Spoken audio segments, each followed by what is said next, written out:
প্রতি বছর আমরা আমাদের সংবিধানের জনক ভীমরাও রামজি আম্বেদকরকে তার প্রয়াণ বার্ষিকীতে স্মরণ করি, কিন্তু তার জীবনের এমন অনেক দিক রয়েছে যা কখনো সামনে আসেনি।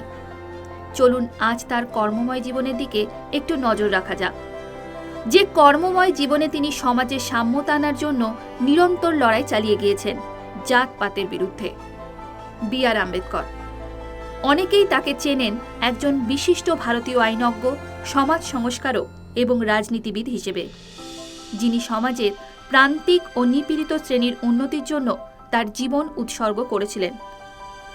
1891 সালের 14 এপ্রিল মধ্যপ্রদেশের মহোতে জন্মগ্রহণ করেন তিনি। তৎকালীন সময়ে অস্পৃশ্য জাতি হিসেবে পরিগণিত মহার বর্ণের অন্তর্গত ছিলেন। ছোটবেলা থেকে সামাজিক বৈষম্য এবং কুসংস্কারের সম্মুখীন হন আম্বেদকর। সারা জীবন বৈষম্যের সম্মুখীন হলেও সে সবকিছু আম্বেদকরকে আটকে রাখতে পারেননি। তিনি তার লক্ষ্যে অবিচল ছিলেন। উল্লেখযোগ্য বিষয় এই যে তিনি তার সম্প্রদায়ের প্রথম ব্যক্তি যিনি উচ্চ শিক্ষা অর্জন করেন। বোম্বে বিশ্ববিদ্যালয় থেকে অর্থনীতি এবং আইনের ডিগ্রি অর্জন করেন তিনি, এবং পরবর্তীতে লন্ডন স্কুল অব ইকোনমিক্স থেকে ডক্টরেট ডিগ্রিও লাভ করেন। আম্বেদকর তার সম্প্রদায়ের মধ্যে শুধু তরঙ্গ নয়, যেন এক উত্তাল তরঙ্গের সৃষ্টি করেছিলেন। আম্বেদকরের জীবনের অনেক অধ্যায়ই হয়তো অনেকেরই অজানা, তাই আজ বাবা সাহেবের যুগান্তকারী উদ্যোগ, সাহসী পদক্ষেপ এবং সামাজিক ন্যায় বিচারের নিরলস প্রচেষ্টা সম্পর্কে আমরা জানার চেষ্টা করব, আরও গভীরভাবে বোঝার চেষ্টা করব। জাতিবাদ। খসড়া কমিটির চেয়ারম্যান হিসেবে ভারতের সংবিধান প্রণয়নে গুরুত্বপূর্ণ ভূমিকা পালন করেছিলেন আম্বেদকর, একথা সকলেরই জানা।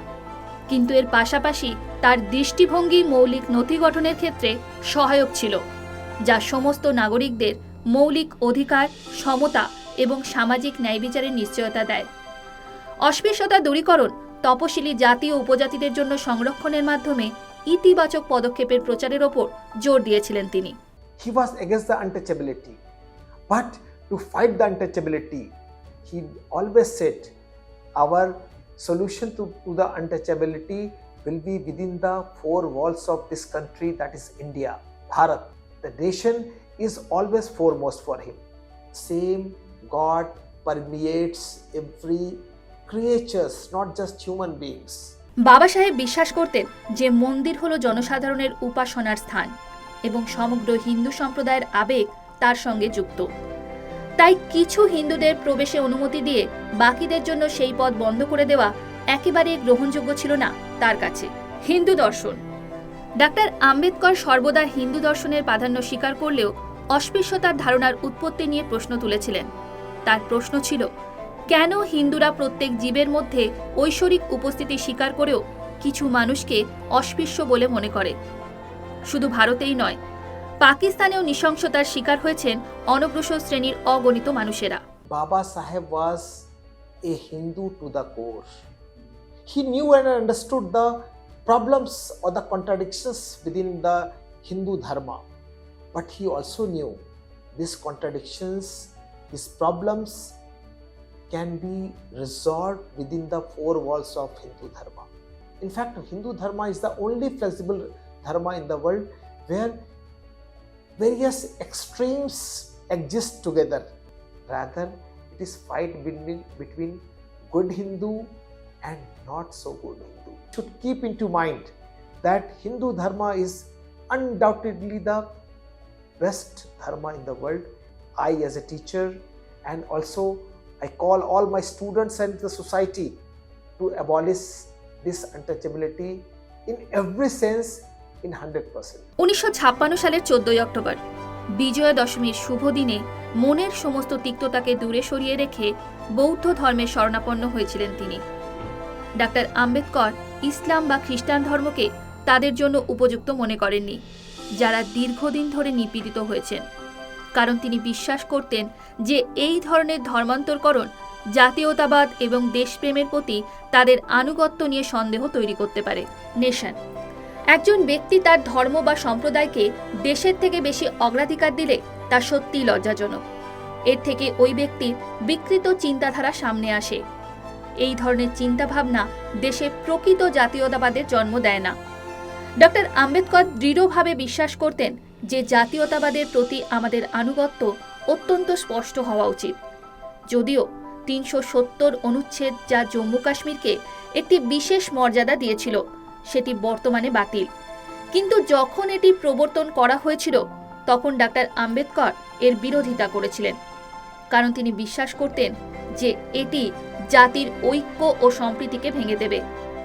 তার চিন্তা ভাবনা ছিল কাশ্মীর থেকে কন্যাকুমারী এবং পেশোয়ার থেকে রেঙ্গুন পর্যন্ত ভারতীয় ভূমিকে এবং সেখানে বসবাসকারীদের এক এবং ঐক্যবদ্ধ রাখতে হবে। Article 370 in the Constitution, Baba Saheb was totally against to it, just because this will weaken our nation. This will weaken our unity and integrity. Pandit Jawaharlal Nehru, the first Prime Minister of India, he was negotiating with Sheikh Abdullah. Baba Saheb made this a temporary article. Fortunately, a couple of years back, Modi ji abolished this, and this was a long, whatever Baba Saheb was thinking, that Article 370 will lead to a lot of problems in the country in terms of unity and integrity, and we are witness to that, how Kashmir was a problem because of and threat for the nation's unity and integrity. बाबा साहब अम्बेडकर भारतीयता पर ज़्यादा विश्वास करते थे। उनका कहना था कि हम सभी भारतीय हैं, भारतीयता ही हमारी मूल परिचय होनी चाहिए। खास करके कश्मीर के प्रति उनकी जो सोच थी, और आज खास करके शेख अब्दुल्ला और पंडित नेहरू ने कश्मीर को जो एक विशेष सुविधा धारा 370 के रूप में जो दिया विशेष अधिकार, बाबा साहेब अम्बेडकर उसके विरोधी थे। उन्होंने प्रारंभ में कह दिया था कि इससे देश का हित होने वाला नहीं है, बल्कि देश की एकता में, देश को एक सूत्र में बांधने में, देश की एकता में यह धारा 370 बाधा बन सकती है। लोगों ने बाबा साहेब अम्बेडकर के इस विषय पर, उनके कथन पर मुझे लगता है कि लोगों ने बहुत विशेष ध्यान नहीं दिया, और जम्मू कश्मीर में धारा 370 लगी। बीच के कालखंड में लंबे अंतराल तक हम लोगों ने उसका दुष्परिणाम देखा है। ইসলাম। Doctor B.R.. আম্বেদকর কখনোই মহাত্মা গান্ধী এবং কংগ্রেসের তুষ্টিকরণ নীতির পক্ষে ছিলেন না, আর এটাই ছিল তার লখনৌ চুক্তি নিয়ে সমালোচনার প্রাথমিক কারণ। কিন্তু তার শত বিরোধিতা সত্ত্বেও কংগ্রেস নিজেদের প্রাথমিক দাবিগুলি পেশ করে। এর ফলস্বরূপ যখন মুসলিম সম্প্রদায় একটি পৃথক রাষ্ট্রের জন্য তাদের আকাঙ্ক্ষা জাহির করে, তখনই দেশ বিভক্ত হয় এবং আম্বেদকরের আশঙ্কা চিন্তাভাবনা কঠোর বাস্তবতার রূপ নেয়।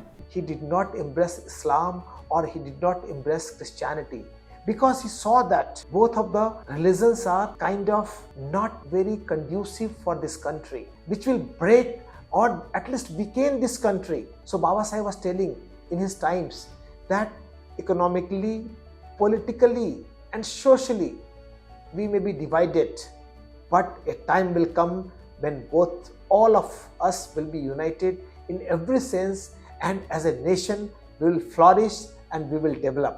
But to bring the unity, sometimes some mishappening took place. One of that was the Lucknow Pact. Lucknow Pact, when it took place, to bring unity between Hindu and Muslim, Congress and Muslim League. But what was Muslim League was? It was a political party in disguise who only championed the Muslim people. What Sir Syed Ahmad Khan said once, that Hindu and Muslims are two coms, that is two nations. Same thing further took place when we see the Khilafat movement. The Khilafat movement, where it was a fight between the Turkish rule and the British forces.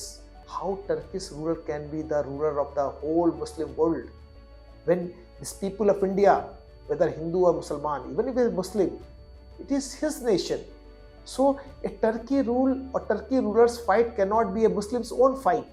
A fight of Muslim will be for his own interest, for the nation interest, not a interest of a Turkey ruler.